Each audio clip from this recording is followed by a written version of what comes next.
So, good afternoon guys. May i-adjust tayong oras dito sa GE1000.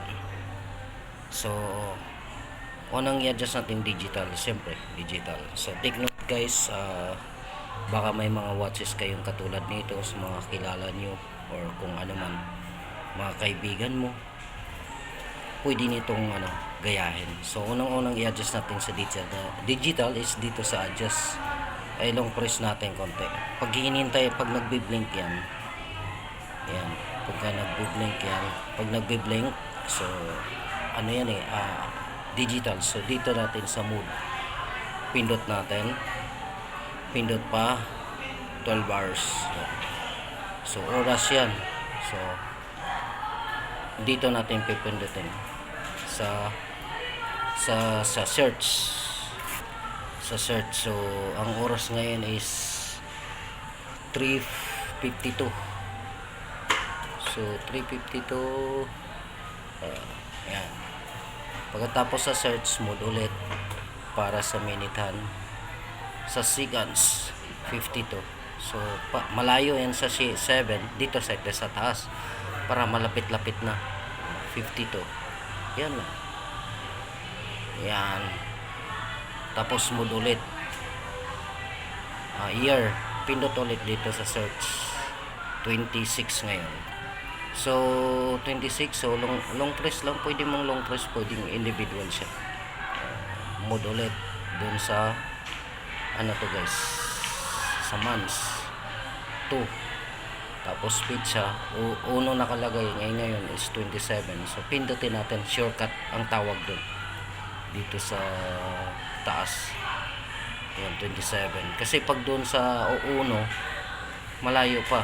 So, shortcut ang tawag doon. Ngayon, i-mode ulit. Pagkatapos yan, pindutin mo, press yung yung adjust.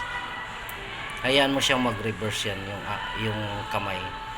Kasi pupunta tayo sa pag-adjust dun sa analog mismo or yung hands. So, i-stop natin yan. So, nag-stop na yung analog niya mula nung in-adjust natin sa digital. So, ilong press natin yung adjust dito sa taas. Ito. Ayan. Pag lumabas yung handset, hayaan mo siya. Pag nakita mo, yan, handset, nasa baba, bitawan nyo. Pagkatapos ng bitaw, pindutin yung mode. Ayan, hayaan mo siyang tumakbo kung saan. Before mag 12, after 12.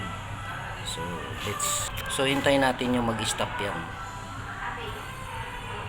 So nag-stop yan guys. So ang gagawin, pipindutin mo ito sa taas.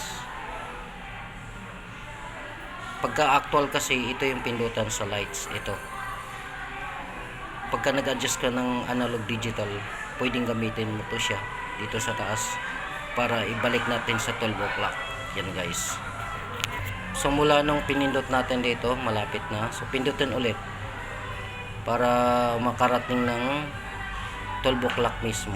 Pagkatapos nyan guys, pindutin yung adjust. Pindot lang, isang pindot lang para mag-automatic siya kung anong oras dun sa digital niya. 3:55, ganun din yung oras dun sa analog. So malapit na guys, is 3:56 yung digital. So yan, saktong-sakto yan. So ang nito model guys is GG 1000 pala. So ayan. So okay, thanks. Sana may matutunan kayo dito guys. Okay, thanks.